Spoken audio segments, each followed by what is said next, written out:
Okay, we're going to take a look at this ions worksheets. Ions are atoms that either lose or gain electrons and they get a charge. Okay, so cations are positively charged. And an easier way to remember to differentiate between cations and anions are like this. I usually put a plus sign and a T, and that's a cation, and then anions have a negative charge. Group 17 are halogens, and they may get a negative charge. Alkali metals are group 1 and they get a positive charge. Alkaline earth metals are group 2 elements and they get a +2 charge. So when you see something, an atom that has a positive charge, that means it has lost electrons, okay? Because in the atom, we have charges from either the protons, which have a positive charge, or the electrons, which have a negative charge, okay? So when I have less of the negative, which means I've lost electrons, I'll be positive. So aluminum with a +3 charge, let's take a look at that periodic table. See, neutral aluminum has how many? So aluminum is right here. Neutral aluminum has 13 electrons.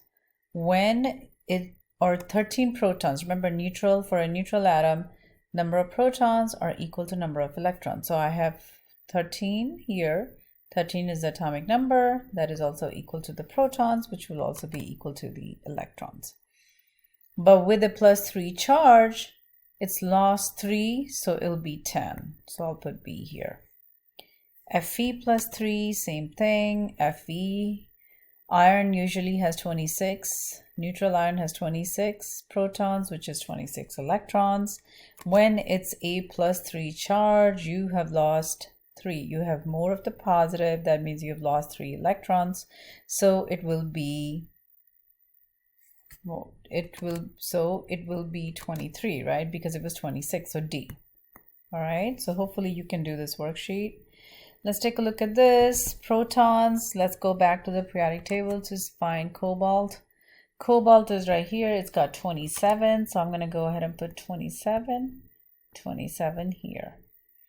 And then the electrons, for a neutral cobalt, the electrons are the same as 27, but when it has a +2 charge, it will be 25.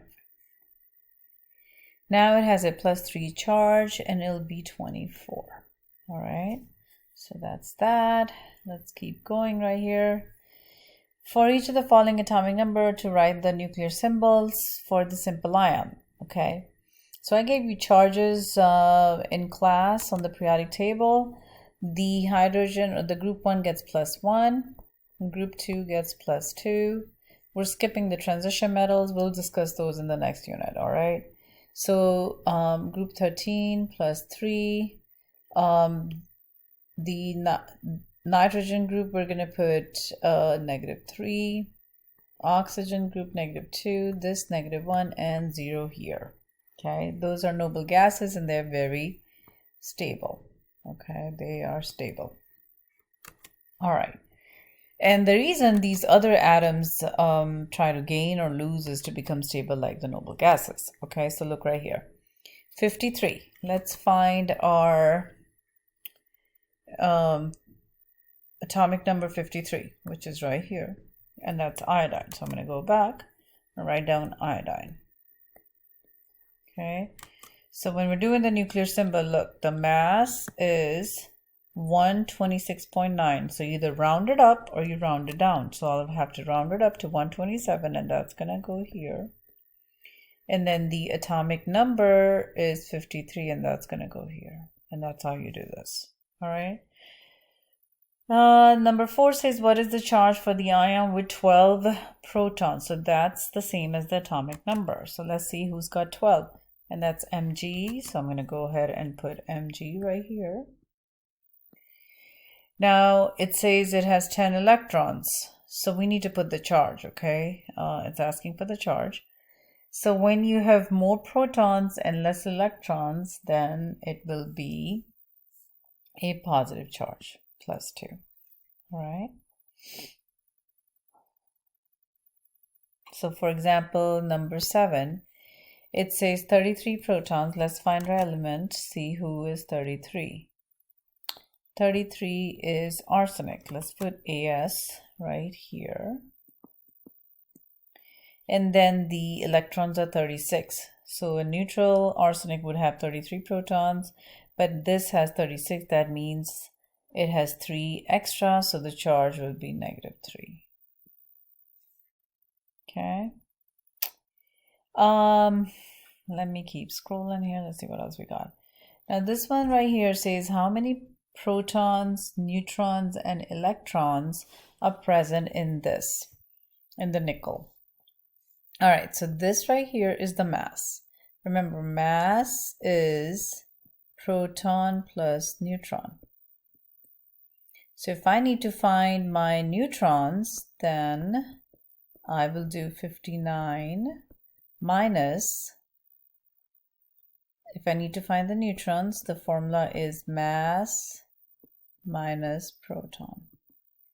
So it'll be 59 minus 28 because the protons are going to be 28, same as the atomic number right here.